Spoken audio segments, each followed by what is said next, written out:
Hi, everybody. My name's Marty. I'm an alcoholic, member of the Prince George Group in Hamilton, Ontario, Canada. Big Book Compendium, thanks so much for having me be back. I am invited here to talk about step four, a labor of love for me. If there's any effort in this at all, believe me, I am inspired and enthusiastic about it. So it's not work. What'll happen is I come before you and we have a little chat to open up. I see some people that I know and I'm very, very comfortable and happy to see. And that's nice. There's always butterflies and nerves and stuff, but once this thing unfolds and starts get going, I mean, I'm not writing ahead. I will just burn through this like there was nobody else even here listening. you know?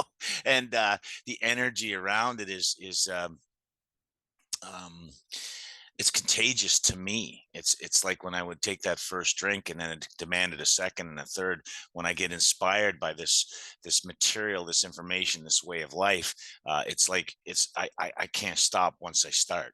And which was a big part of my alcohol problem. And I'm really glad you are here. Many of you have not only heard fourth step talks before, ever, whether recorded or live or anything, but many of you here have actually taken a fourth step, and there are some that maybe haven't. And I was at a meeting this morning, and it was I didn't know what I was going to talk about until they said there was 8 people there that were new. There was 8 people in the room that were actually just coming around AA, and I don't have to search very far after that to find out what it is that I need to talk about. A lot of people say when we get into these rooms and guys like Howard and Steve and who talk about the big book and who talk about our literature, that we become sort of dogmatic. We become, that we become there's an orthodoxy to it, and this stuff is necessary to talk about. That whether that's the case or not, it doesn't remove the need to talk about our basic text and about the directions that we're going to experience. Ever, that should never be removed. It's an accompaniment with our experience. And old geezers will always say, you're supposed to talk about your experience. Well, let me tell you about my experience in a nutshell. I'm a fall down drunk who set my life on fire and who harmed everybody in my life. Everybody. I ended up in prison, and Alcoholics Anonymous kept coming to me. I never came to AA. It kept coming to me. And for 14 years, smack dab in the middle of Alcoholics Anonymous, I went to meetings every single day. I did the chairs. I should wash the ashtrays. I did all of that stuff. And then I began to participate in service and got involved in some service activities and had some roles in the service sector. This is what was happening. My family and I became educated, and everybody looking at my life from the outside said, "Oh my God, this is a miracle. He's miraculously done the impossible. Look at this guy, he's changed." And at 14 years sober, outside of a conference, a guy named Mark H said to me, looking me right in the eyes, meeting me for the very first time, says, "You're asleep dreaming you're awake." And I said, "Pardon?" I didn't even know I had been insulted. I said, "Pardon?" He says, "You're asleep dreaming you're awake. There's an experience in Alcoholics Anonymous that I can tell you've never had." And I said, "Oh yeah, what's that, big fella?" And he said, "I can tell you've never taken the steps." 14 years sober. And I loved AA. And I was in Alcoholics Anonymous at a time where I wasn't the only one who had not taken the steps. In fact, we talk about this time back then in the late 70s and the early 80s like a history lesson now. 10 years ago, it wasn't a history lesson. Alcoholics Anonymous was up on its ass, and we needed to flip it back up. And with hard work and a lot of guys taking risks at carrying the message of Alcoholics Anonymous, it seems to have set it right. I'm now 36 years sober, 59 years old, and I sitting in a room last night in my home group, and I'm looking out there. There's 70 people in the room. Most of them are in between the ages of 22 and about 35, and they've been coming to AA and hearing this message all the time. And I'm beefing about the old days. They don't even know what the hell I'm talking about anymore. They're getting right into this stuff. But I can see that there are people here that you look beautiful, you're handsome, and you're lovely people, but some of you have been around for a while. So I'm going to just touch on a couple things real quickly. I won't belabor the essence of what it is I was just describing. I want to very quickly, and you don't need your big book for this, because I'm gonna give you a synopsis of step 4, as Bill wrote 15 years later in the 12 and 12. I'm going to give it to you in just a couple seconds, so you bear with me, please. I know this is a big book compendium, but this is pertinent to what I'm going to share today. He talks about instincts. They far exceed their proper functions. They drive us and dominate us. Nearly every serious emotional problem can be seen as a case of misdirected instinct. When that happens, our great natural assets, the instincts, have turned into physical and mental liabilities. By discovering what our emotional deformities are, we can move toward their correction. Whenever a human being becomes a battleground for the instincts, there can be no peace. Every time a person imposes his instincts unreasonably upon others, unhappiness follows. Instincts on rampage balk at investigation. People who are driven by pride of self unconsciously blind themselves to their liabilities. Help them discover a chink in the walls that their ego has built. We had to drink because times were hard or times were good. We had to drink because at home we were smothered with love or we got none at all. We had to drink because at work we were great successes or dismal failures. We had to drink because our nation had won a war or lost a peace. And so it went ad infinitum. We thought conditions drove us to drink. It never occurred to us that we needed to change ourselves to meet conditions, whatever they were. Vengeful resentment, self-pity, and unwarranted pride. We learned that if we were seriously disturbed, our first need was to quiet that disturbance regardless of who or what we thought caused it. Now, stay with me here. There's plenty wrong with us alcoholics, about which plenty will have to be done if we are to expect sobriety, progress, and any real ability to cope with life. He talks about the 7 deadly sins of pride, greed, lust, anger, gluttony, envy, and sloth. And it's not by accident pride heads the procession. For pride, leading to self-justification and always spurred by conscious or unconscious fears, is a basic breeder of most human difficulties. And then pride steps in to justify our excesses. These failings generate fear, a soul sickness in their own right, and fear turns and generates more character defects. Once we have complete willingness to take inventory and exert ourselves to do the job thoroughly, a wonderful light falls upon the foggy scene. As we persist, a brand new kind of confidence is born, and the sense of relief at finally facing ourselves is indescribable. That his character defects, representing instincts gone astray, have been the primary cause of his drinking and his failure for life. This is the following conclusions that must be made by newcomers. Then he goes on a little bit to talk about our sex conduct. The most common symptoms of emotional insecurity are worry, anger, self-pity, and depression. We have been especially stupid and stubborn about those things, our relationships in our family. And he said the primary fact that we fail to recognize is our total inability to form a true partnership with another human being. And then it goes to the last page. It says, we have buried these self-same defects deep down in us in the thick layers of self-justification. Thanks for playing along. If we were live, I would ask you this question. Did you hear me? I just synopsized an amazing bit of writing. Wilson could write, no doubt about it. Now, there is a lot of stuff in there that we can look at and we can nod our heads and say, oh my God, that's me. That's me. For identification purposes, how powerful is that? How powerful is what I just read? And I extracted the primary features out of that step as it is in the 12 and 12. But what was missing? What was missing? If you needed to do a 4th step, if somebody said to you, it'd be a really good idea if you were to do a 4th step, would you have been able to take that information and do a 4th step? There are no instructions in the 4th step. There are no instructions in the 12 and 12. I'm not putting the book down. That's just not how you get sober. He's talking about his witness to 15 years of sobriety, with him and his fellows, what he was able to witness and see. The same guy who authored the big book is writing 15 years later about the very principles that we talk about on a regular basis. But in no way, shape, or form are there any instructions there.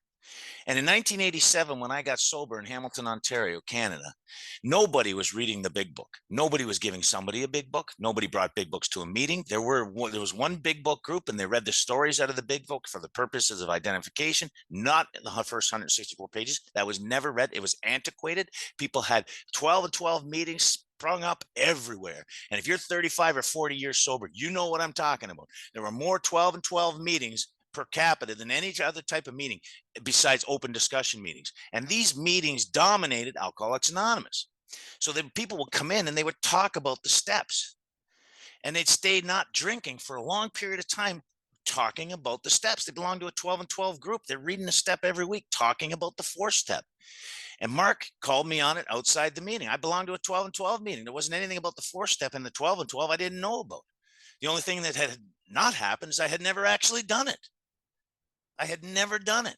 And I sponsored a stable of men. And see, I don't get angry about this anymore, because how the hell did I know any different?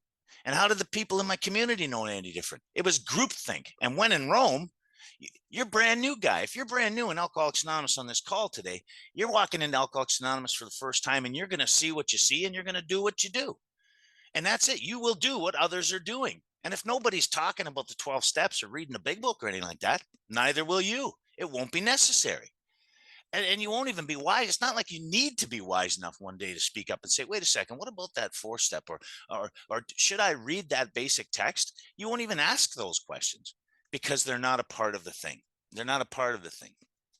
Now, I wanted to go into that simply because the necessity and what I'm going to talk about here today is my experience.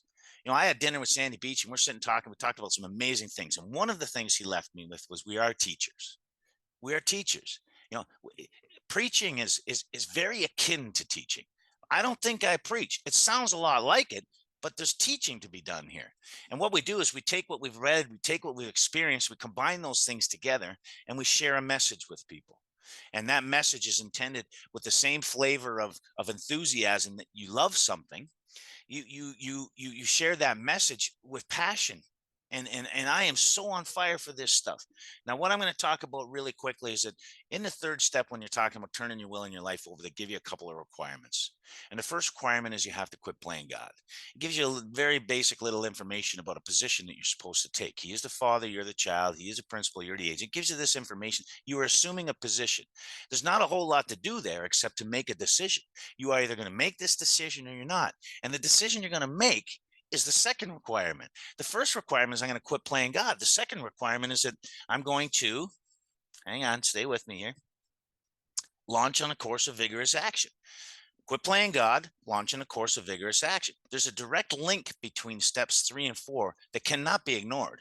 And if you ever think that you went 1, 2, 3 and balked and left, and 1, 2, 3 and balked, I'm telling you, you didn't take step 3. If you didn't start writing a grudge list, you didn't take step 3. How do I know that? Because I just explained it to you. These are the 2 requirements they're talking about. And then it says we're going to take such a position, which is a subjective position. He is the father and I am the child. He is the principal, I am the agent. He is the director, I am the actor. It's a subjective relation.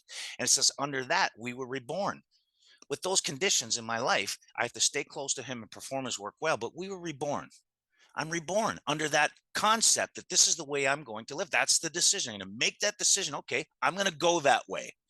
What way? I'm going to go the way that I'm instructed to do, which it wasn't in the 12 and 12. It's here. I'm instructed to do this. I'm going to make a grudge list. And it says right here, we launched on a course of vigorous action. The first step is, which is personal house clean. They're not fooling around. They don't leave you hanging wondering where you are in AA. And if you've been around for 6 or 7 months and you're not sure where you are in AA, you're not doing this. You're not doing this, because that's pretty friggin' clear.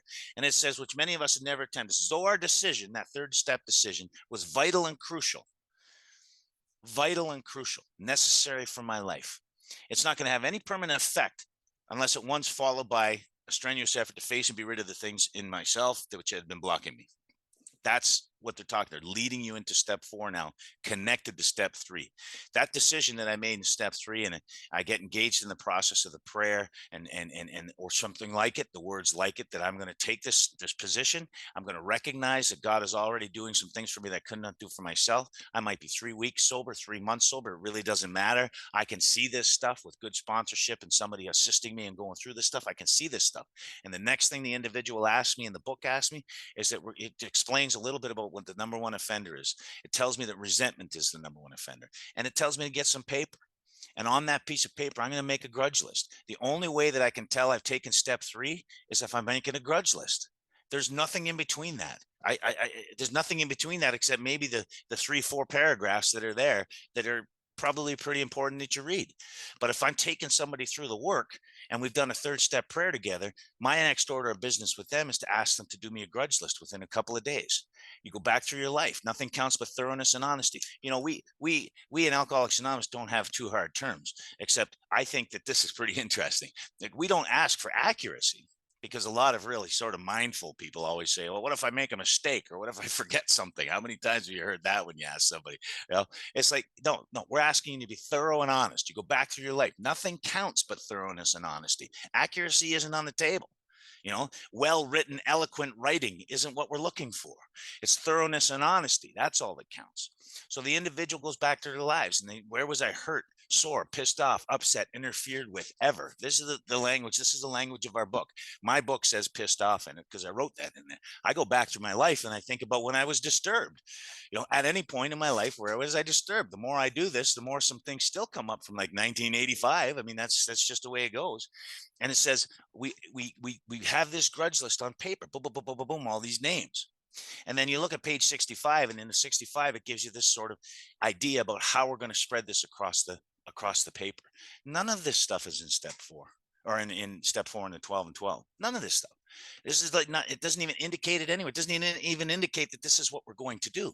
But if you look at page 13, if you look at page 13, it's one of the most remarkable pages in Alcoholics Anonymous, in my estimation, because you have a lot of people say, don't do an inventory for the first year. Don't do anything. Don't make any major decisions for the first year. Have you ever heard that? And in the third step, we're going to ask you we're going to make a decision to turn everything over to God. It's going to be the biggest decision we ever make in our life. And we're saying, no, don't make any major decisions in the first year. It's like ridiculous, the things that we come up with here. But what happens is that we get placed in this position where we're given these specific directions. And so I have this sort of laid out chart right in front of me. Now on page 13, you know, you got Ebby coming to visit Bill after his last debauch. Bill's a mess. And Ebby says, hello, old friend. And he says, hi, Ebby, how are you? And he says, not bad. How you doing? He says, I'm really licked this time, buddy. That's step 1. And as Ebby moved closer to him, he said, you remember that chat we had in the kitchen that day? You remember the way that went? And, well, if there's a God, I must have it. I must have something. That's step 2. He said, would you say a prayer with me, Bill? And it was a prayer almost like this third step prayer taken from the Oxford group. It was almost like this third step prayer. And he said a prayer to release from the bondage of self. This was the prayer that Ebby and Bill said together at the bedside. And he said, you know, Bill, you got to be free of these derelictions. That's what he referred to them as, derelictions in your life. You have to acknowledge them and be free of those things. And he gave him a piece of paper and a pen, and Bill couldn't write. His hands were shaking so bad. He handed it back to him, and Ebby wrote as Bill said. Those step 4 and 5. You know, there was an honest sort of objective look at his life, and he began to put it down on paper. And then they said another prayer, and it was that night that Bill had his barn burning spiritual experience. It was that night. And that's on page 13. I don't make that stuff up. You guys all know Bob's story. Bob had a couple of goofballs and a beer in the morning, and at midnight, or no, 7:00 p.m., he walks into the house, and he's exhausted. He drops to his knees and says a prayer. And Annie goes, oh, he's drunk again, Bill. And Bill comes out and goes, no, there's something going on here. Where were you, Bob? And he was out making his amends. He drank that morning. And the idea here is that this process is intended to be done now. It didn't know 3 months, 3 years, 3 weeks. You're not ready yet. None of that stuff. It's a third step to this. There's no gap in between. There's seconds, if anything, between the time you get up and you hug the person that you're taking through the work and the third step, and you got them into a grudge list.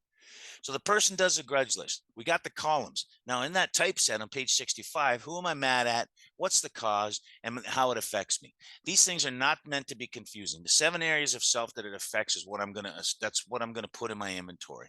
The cause is what they do. Well, why am I upset with them? What happened? It's just a little bit of a blip. You look at Bill's a condensed version and the power of what he said. Now, I want you to understand this too, is the perspective is very interesting. When I'm 23 years old and I come to Alcoholics Anonymous and I see this, you know, for the very first time, because I did see the book, it was just antiquated. And this is the kind of stuff that made it antiquated for a young, hip dude like me. I looked at Mr. Brown and what he did and all that kind of stuff. And I'm such a gangster and a player in my head. I thought that all that stuff was okay. I didn't get it. What's there to be upset about? That's life. That's how people live. You know, now you fast forward a number of years and I'm married and I got children and I got a job. I never had any of those things when I was reading that the first time. I wasn't even close to any of those things. Now I read it and that old saying that Mr. Brown needs his ass kicked. I look at that and I go, holy crap, Mr. Brown was nasty. He's a bad dude. You know what I mean? And he needed a whooping. And Bill's angry. And so this is just an example, right? But he puts it down there and then in the third column. Now, because of typeset, that's where it stopped. And for many, many years in Alcoholics Anonymous, people would refer to the fourth step as this right here: put down your garbage, write it down, and or your life story. And the confusion around that comes in the description of the fifth step. So we needed to tell someone all of our life story. So people think that that's what I'm doing in my inventory. And all the treatment centers captured that and they went with that. And that's how they were approaching this stuff. The first four-step inventory I did was from the Bryland Treatment Center in Buffalo, New York. I never went there. Their four-step inventory found its way into Alcoholics Anonymous in Hamilton, and it said right on the front, four-step inventory, in really nice cursive writing. And it was this thick booklet of thousands of questions about my childhood, my adolescence, and three parts of my adulthood. And it would ask me questions like, did you ever look at your pet dog in an overly fond way? What? These are the questions it would ask. Did you ever hear your parents making love? How did that make you feel? I heard my dad beating the shit out of my mom. I know how that made me feel. And this stuff wasn't this thing. It was circulated. I'm new in AA. I mean, I'm new. I'm 2 years sober. And I lay my hands, oh, that's what a four-step inventory is. And it gets circulated around the way. Do you want to know how many copies of that I gave out the guys that I met? Why? Because someone gave it to me. No other reason. No other reason.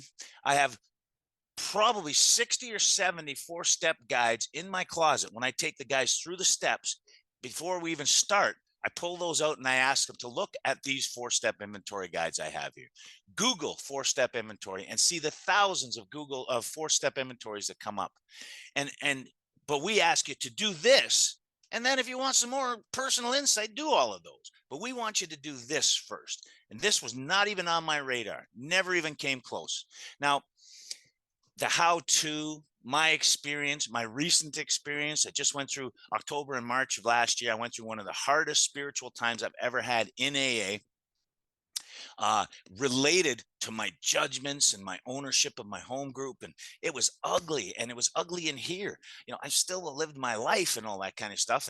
But if I didn't tell people how disturbed I was, they wouldn't have known. And this was eating me up inside, 36 years sober. And I was ashamed, and I shouldn't feel this way. And I had a very difficult time expressing it. I talked to Schroeder all the time. I talked to him about it, lay it out there. He knew all the players. So I'm telling you, this stuff never goes away in its necessity to take it through inventory, because here's our instructions. We got that down on paper. We got this grudge list, and we're going to put them into the columns. I'm just going to lock the people on this list into the columns. It goes, we back to our lives. Nothing counts but thoroughness and honesty. And when we were finished, we considered it carefully. So I'm going to look at this list. And then it says, tells me about resentment. It tells me about how resentment has impacted my life. We turned back to the list for hold the key to the future. We're prepared to look at it from an entirely different angle. Now, if we were in a live presentation, I was sexually abused at 8. And one of the items that I use that has become one of my best tools in helping others, this is the magnificence of this program, is that one of the most darkest periods of my life, and one of the elements of my life that sort of cost me a spirit as a young boy and as an adolescent, was this sexual abuse that was perpetrated upon me. And I had never talked about this till I was 14 years sober, not even in AA. Now, going through the prison system, I used it as an ace in the hole. Now, everybody knew, the COs and therapists, they all knew that this had happened. But when I came to AA, it was resolved. It was done with. I'm not punching people out anymore. I'm not robbing, lying, and stealing, doing criminal acts. What do I need to talk about that for? So what happened is that it looks here, it holds the key. We're prepared to look at it from a different angle. I had been always looking at it from this angle. Now I'm going to shift over and I'm going to look at it from this angle. And it says, we began to see the world and people dominate us. In that state, the wrongdoing of others, fancy to real, had the power to kill. How could we escape? This was our course. They're not hiding anything here. This is what we do. I don't know how this got away from me for so long, guys, but please don't rob anybody of this the specificity of these instructions. This is our course, it says. We realized the people who were wrong were perhaps spiritually sick. Now, in that particular incident, I had no difficulty with that. Can I see that person is spiritually sick? Though I don't like their symptoms, which is column 2, and the way that they disturb me, which is column 3. They, like me, are sick. He's sick. I'm sick. Everybody's sick. You know what I mean? It's like it changed my perspective. It changed my perception. It said we asked God to help them, show them the same tolerance, pity, and patience that we cheerfully grant a sick friend. When they offended, this guy's long dead. But I did that. I did that prayer. And it says, when they offended, this is a sick man. How can I be helpful to him? God save me from being angry is the prayer. That's the 4-step prayer.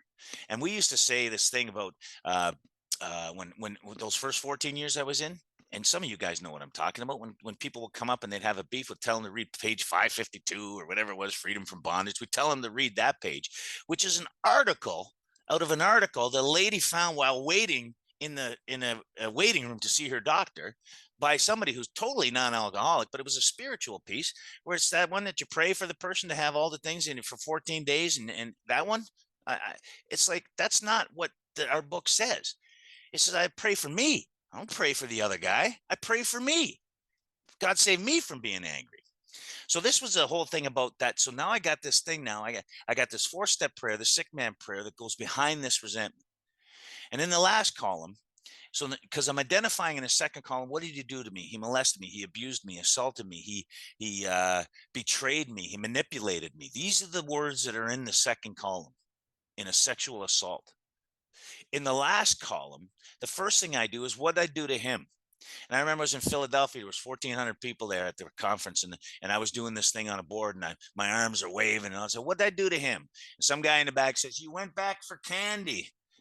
And I yelled back, "I was 8." And everybody laughed, and it was loose. And it was loose, but I looked back up and I said, "What did I do to him?" Nothing is an acceptable answer. On occasion, nothing is an acceptable answer. But this is the piece that a lot of people don't see in the 4-step. And if I can leave you with anything today that may be a little different or something that maybe requires a little bit more sort of taking a look at, is this. It says we avoid retaliation, a chance of being helped, it can't be helped, referring to our list again, putting out of our minds the wrongs others have done us, resolutely look for our own mistakes. The last column is titled Not My Part. It's titled My Mistakes and My Faults. And in the original manuscript, the word faults was used more than my mistake, but it's my mistakes and my faults. So the first thing I'm going to ask is, what did I do to him? And the answer is nothing. But this is the piece a lot of people don't see. It says, where we've been selfish, dishonest, self-seeking, and frightened. We're looking for the same thing all the time. It says, though a situation not being entirely our fault, like this, we disregard the other person entirely. Take him off, take his name off, and look at the second column. Have I ever done these things to people? Have I ever been resentful, selfish, selfish, dishonest, self-seeking, and frightened? Have I? So what happens in that second column is, I have never molested any children. I've never hurt any children that way. But have I ever betrayed anybody? Oh my God. Now the writing starts. Have I ever manipulated? Anybody in here manipulated anybody? Any manipulators in the room to try to get your way? Thanks, Terry, for putting your hand up, brother. And he's driving too. Manipulation, betrayal, the tactics, the techniques. These are the things that, have I ever done this to anybody? And my writing starts to get large and plentiful. And I'm tagging each of those behaviors. I'm looking at who I'm in. Like my mother and my sister show up on the manipulation piece, the betrayal piece, the many times that I promised I was never going to do this again. I was never going to do this again. I was never going to do this again, and rip the hearts out of the people that love me. That's what goes down there. Where was I selfish, dishonest, self-seeking, and frightened? I'm tagging these things with that. And my inventory starts to just explode on that basis. That's one resentment. And that's the sexual abuse one. That's the one I bring to every party that I'm invited to, demonstrably on a whiteboard or on a chart, and even on our Thursday night meetings, Monday night meetings. We were doing that stuff to show people, come up with anything. You fire it up there to me. You think of the worst thing that could possibly happen to you, and I will help take you through inventory on that, because you're not going to be able to stay there. Resentment kills me, not the other person. That's what it does. It kills me. It darkens me. It puts me in everlasting darkness. And it's a part of my life that must stay closed. For 14 years, I never talked about it. Mark was the first person I told about that in Alcoholics Anonymous. I had had a sponsor, two sponsors the whole time I was here. Never mentioned it. Rules in my house growing up are don't talk, don't trust, don't feel. They served me well in prison, but they weren't serving me well in the spiritual world. I was locked up and blocked up. And I started looking at this stuff from a whole new perspective.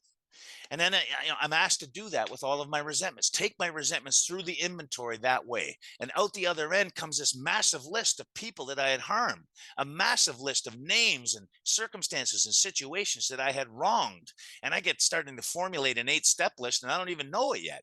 I'm creating this sort of powerful, powerful thing that's going to point toward freedom. That decision I made in step 3 is to stay close to him and performance work well, which is steps 4 through 9.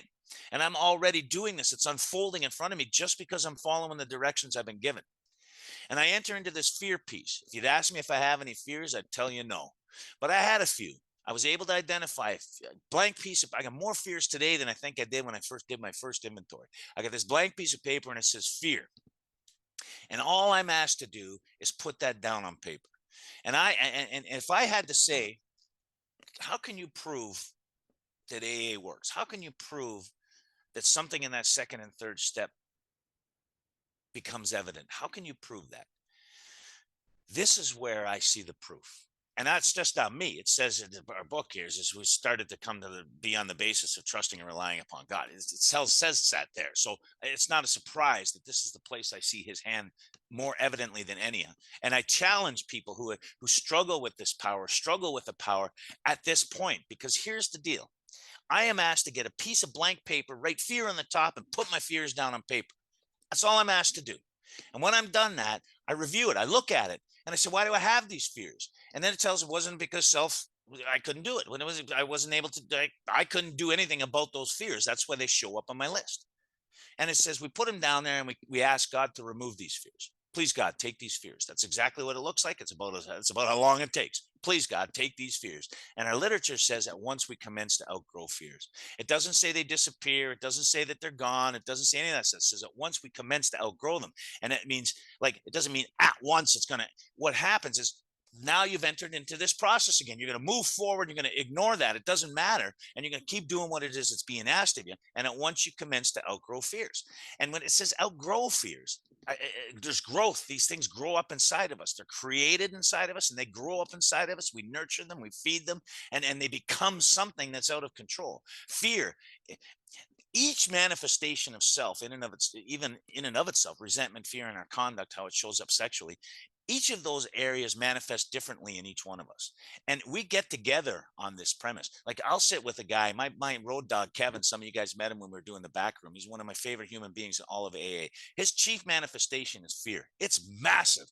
Mine is very small. My chief manifestation is resentment. I've got two guys who are dead now who their chief manifestation was sex conduct, the way they behaved in their relationships. And they manifest differently in every one of us. When we inventory this stuff, and I've got these fears, I say, God, please take these. Now, what I was saying about how demonstrative this is of the power of Alcoholics Anonymous is if I tried to duplicate that list, if I got 5 minutes. Oh, sorry, Rob. I saw you go. I was going. You were just waving to Charlotte, I think. Okay, so I don't know how I'm able to pay attention to all that shit. But so what happens is if I wrote that list 3 months ago and I crumple it up in a ball and I throw it away, and then I'm asked to duplicate that, I won't be able to do it, and nor will you. And I will evidentially prove to you that those fears have fallen away from you. You didn't do anything about them. Like the Living Sober book says, hit a heavy bag, suck a candy, take a bath, go for a walk. You didn't do anything about them. You didn't do anything. You asked God to remove them and they're gone. Not all of them, some of them, and you may even have some new ones, but you will not be able to duplicate that list. And it says, for by now we are trusting and relying upon this God. Holy shit. I didn't even think this was going to work, Marty. I had no idea this was going to work. And I said, I told you. And it might not be some of your biggest fears and the most, but they're gone. Where'd they go? Where'd they go, buddy? Where'd they go?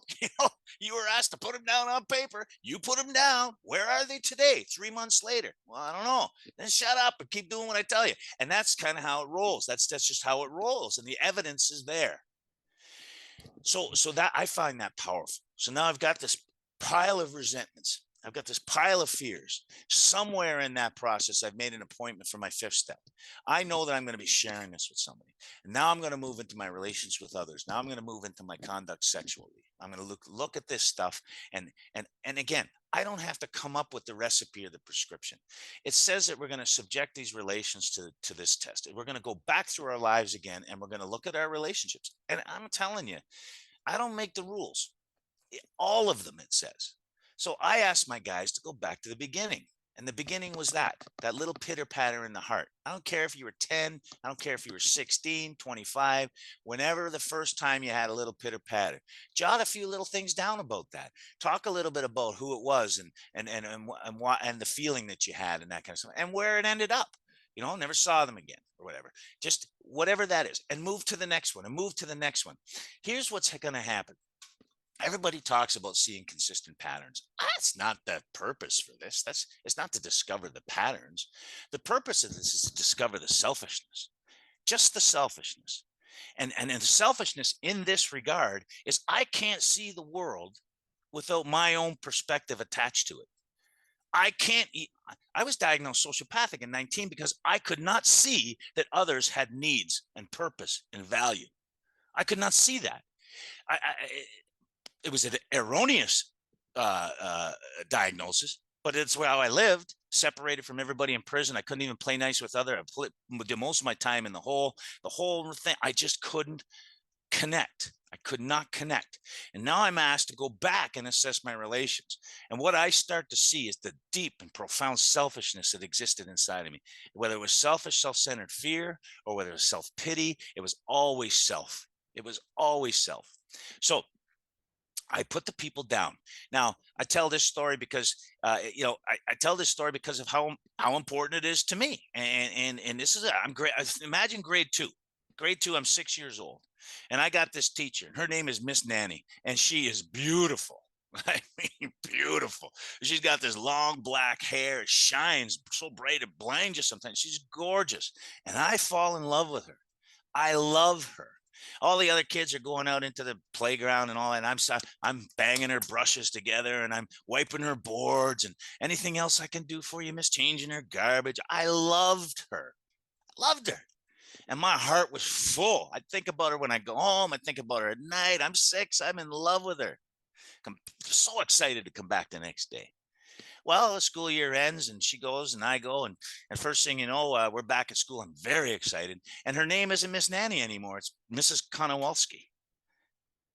The bitch cheated on me. She cheated on me. I was freaking devastated. Now I'm 6, and I'm mortified. How could you do this to me? Now, the reason that story has teeth is when I tell it in a room full of people, it's just like kicking there. It's like funny, right? It's like people laugh. But let me tell you what come out of that. I'm 36 years sober, 59 years old, and I'm still that way. I still think you know what I feel. I still think you should know what I feel. Every relationship I've ever been in, I imagine the relationship. You have no part in it. It's all inside of me. And I think you know what I feel and what I think. And why should I have to say it? You know, that never changed. That was an important stick of inventory for me. And I love this about this introspective look. I don't get driven to this without these questions. I don't get driven to it. I put them on the list, and then I'm going to subject them to these questions. Let me just stay with you. Stay with me here for a second. So we reviewed our conduct over years past. Where have we been selfish, dishonest, and considerate? So when you're writing your inventory, you just look at the storyline. You're going to look at the storyline. You jot down a little bit about what happened, and then you're going to ask those questions. Where had I been selfish, dishonest, or inconsiderate? Who did I hurt? This is the second phase of the investigation. Who did I hurt? So I go to the love of my life. I been married a long time, and this you guys, all of you know the love of your life, and if you're sitting beside them, tell them it's them, but you all know who the love of your life is. Way to go, Howard.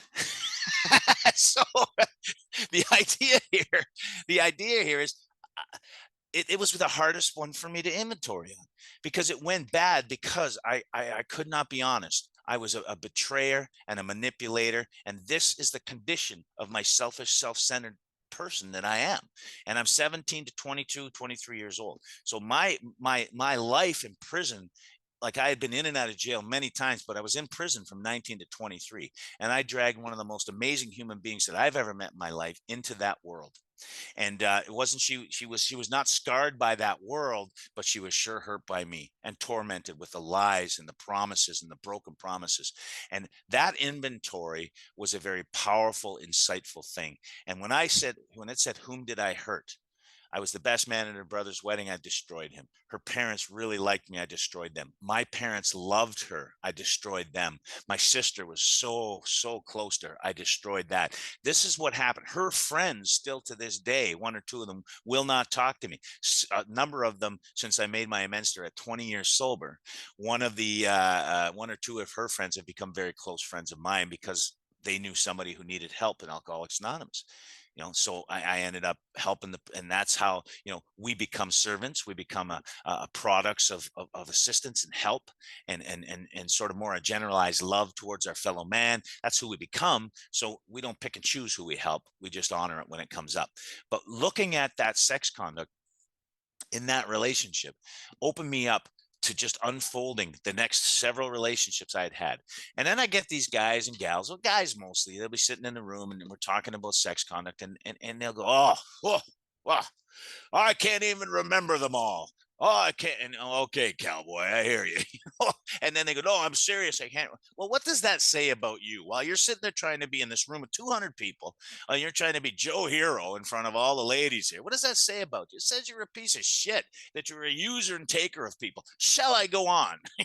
And maybe you wouldn't have done all those things. Maybe you wouldn't have done all those things if you knew that one day you were going to have to write about it and take some damn ownership in it. Maybe you wouldn't have done that. Well, do I got to put them all down? Yes, you do. Yes, you do. The strippers, the girls on the street, the you can get into pornography if you like. The subjugation of women, the objectification of women. And I'm just talking about the men I work with. That's the perspective I'm coming from. So this is what we're looking at. These generalized ideas about relationships and about women and about partnership. These are the ideas that are keeping you sick. These are the old ideas that we must be rid of. This is where it shows up. And it comes out in this inventory. It comes out there. It's like, whom would I hurt? And then it says, did I unjustifiably arouse jealousy, suspicion of bitterness? Has anybody in this room ever been with somebody they really cared about and they aroused bitterness in them? That the people you fell and you would love them. And thanks, Greg. You love them. And at some point you crossed a line that they hated you. And they told you so. And you made them bitter. They were bitter towards you. The bitterness, like I remember the bitterness. I remember being in court and I remember the bitterness, the anger, the hurt, the pain that comes out in bitterness. So did I unjustly arouse those things? Where was I at fault? So I look at this now. This is what I'm probably going to wrap this up really quick here. This is what is, I think, sobriety is one of the greatest gifts of Alcoholics Anonymous. The freedom from alcohol, the freedom from the obsession. That is probably the greatest gift in Alcoholics Anonymous. I think the next greatest gift is an understanding of a place in society that I have rejoined the world. But this one here, this thing here, I think is one of the most underspoken about or underutilized or understood gifts of Alcoholics Anonymous. And it's called a sex ideal. And if any of my sponsees were on here, I could say to them, pull out your ideal, man. And they'd open up their wallet and they would pull their sex ideal out and I could have them read it to you. This is the gift. It says, where were we at fault? I was a liar. I tore the heart out of her every single time and betrayed her. This is where I was at fault. It says, what should I have done instead? Well, I should have been truthful. I should have been honest. I should have backed up my promises or certainly had conversations if I wasn't able to do so. I should have had respect. I should have had consideration. I've got this column here about where was I at fault. And I've got this column over here of what should I have done instead with each individual that I was in a relationship with. And over and over and over again, I'm listing ideals. I'm listing principles, solid, hardcore principles. That becomes the ideal. It says here, it tells me right here, it says we got it all down on paper, looked at it. This way we try to shape a sane and sound ideal for your sex life. Then it says God's doing this anyway. We subjected each relation to this test. Was it selfish or not? So we ask God to mold these ideals. So that piece over there where I'm looking at being more considerate, or some people don't verbalize their affection. It might have been I never told her how I felt about her. So what should I have done instead? I should have let her know. I should have let her know how I felt about her. And so in my ideal is going to be every single day I'm going to tell her that I love her. Every single day I'm going to let her know I'm thinking of her. That's an ideal. I'm going to call her if I'm going to be late. That's an ideal. So it says we ask God to mold our ideals and help us to live up to them. This becomes, some of my guys got them laminated. They got them like flipped on a chart, and I could say to them in a big room of people, I could say, hey, read your sex ideal, and they'll read it out, and everybody will go, what the hell is that? I swear to God, people are surprised. Where do you get that from? I said, page 69. It's a gift from God. It's a gift from God. You now have an ideal. It's on paper. So I'm sitting at a meeting, go to a big meeting or something like that with a couple of the boys, and I look over there, and there's one of my guys who, maybe has some sex conduct issues, maybe not, but he's over in the corner with a beautiful young woman. And I say, hey, Jamie, yeah, pull out your ideal, buddy. Share your ideal with her. He goes, oh, great, thanks a lot. It's like, no, seriously, it's in their pockets. So, and I think that the magic of and the power of this is when you meet somebody. Let's say you do meet somebody and you share your ideal with them. The power and the intention behind that is amazing. The rest of the world doesn't live like this. Some of them do it unconsciously. They're not out there ripping the hearts out of everybody. We alcoholics have a tendency to do that. In our selfish and self-centered ways, we have a tendency to hurt people. We don't always mean to, and you guys know that. You strap me to a lie detector test in the morning, I will tell you, today's the day I'm not going to hurt anybody. I get on my knees at night at 36 years sober, and I go back through my day, and I've zinged somebody. Or a couple of people, and I got cleanup to do. That's the way I live. I'm an alcoholic, and sometimes I veer off the path of perfection. I know none of you guys do that, but sometimes I veer off of that path, and I end up doing a few things that I need to apologize for. And I got, it's not a 10-step or 11-step talk, but that's how I live my life. But in this inventory here, just going through those manifestations of self, the gifts that I get. Do you guys know that when I was sexually abused at 8, the resolution of that, when the sick man prayer, it says, how can I be helpful? I don't know if I've been helpful to the perpetrator. He's been dead a long, long time.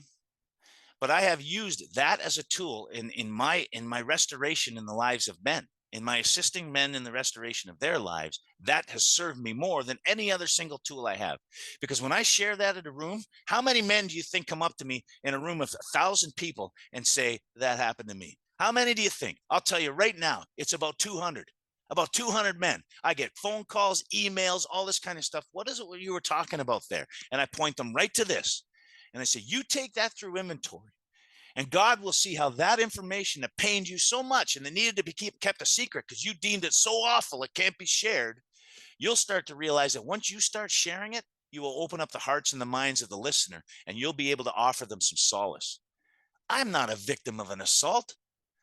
I am helping men understand that there is no victims that stay sober.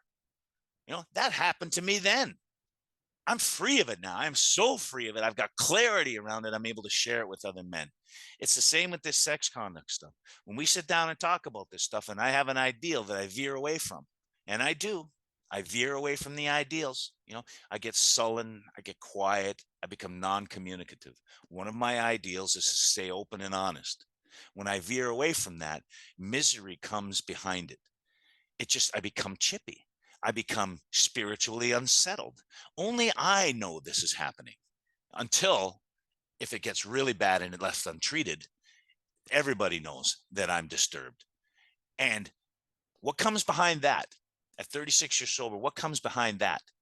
A chip, because I'm veering away from my ideals. Chip. I become restless, irritable, and discontent. Chip. Then I explode. And what comes behind that? Self-righteous justification. And everything that goes against our sobriety, everything we're doing, making the deal in step 3 is gone. I'm thinking that the players should play their part and do what it is that they're supposed to do. And that's why I got so sick October to March, was the members of my group weren't doing what I thought they should be doing. They didn't appreciate AA the way I thought they should appreciate AA. They weren't, living up to the standards of perfection that I have for myself. And oh my God, I got so sick behind that horse shit. And I don't know if it was because of the beautiful, wonderful experiences I had on Zoom or what it was, because the intermingling of Alcoholics Anonymous is so much better on Zoom with respect to personalities, right? We talk a lot about principles here, and we have a principled way of approaching one another. But the personalities, they come alive when you're live. And, anyway, I think I'm copping to something here that still requires some work, and it's probably true. And my partner, my workshop partner, Brian, many of you guys know him. He's holding my feet to the fire.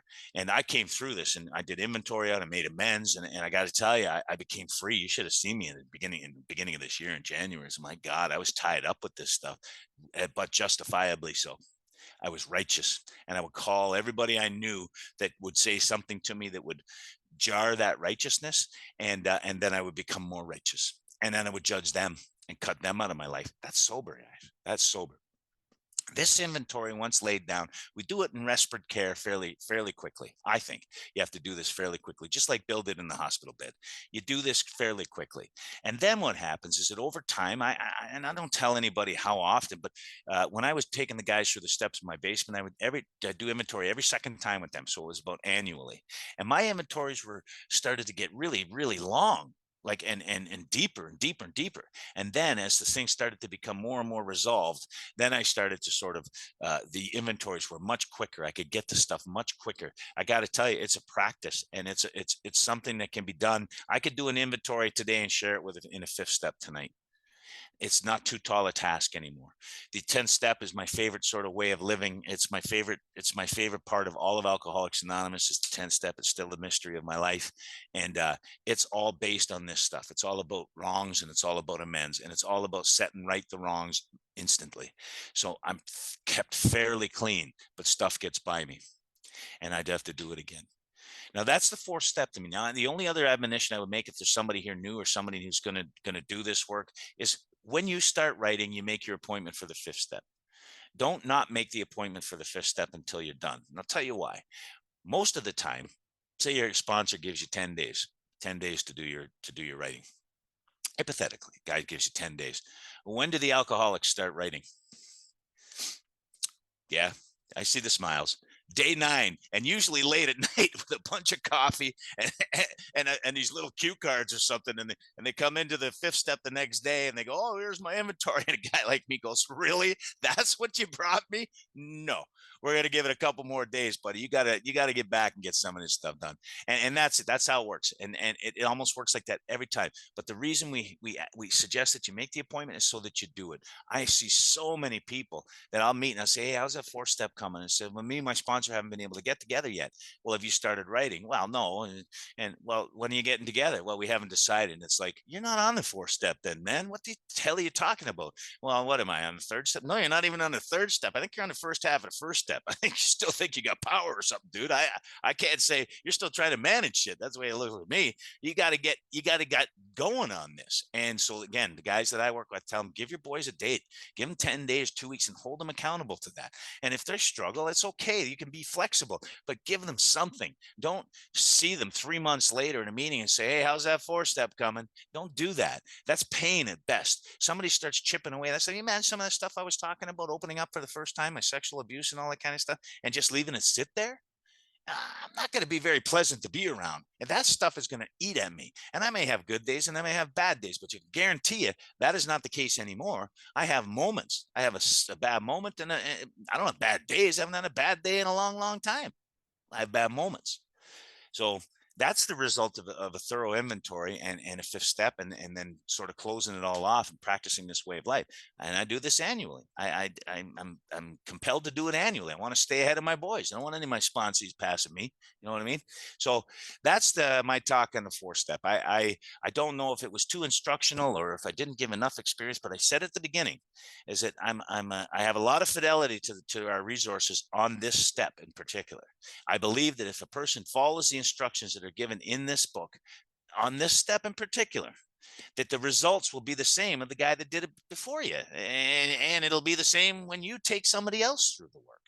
Have fidelity to this work, and we'll all be talking the same language. And usually we'll be having the same results. Thanks everybody here for being so patient. I may have talked fast, but uh, it seems like I went a long time, and I apologize if I held you to your seat on your Thanksgiving weekend. Plus, you're all missing the hockey games, which you probably don't give a shit about anyway.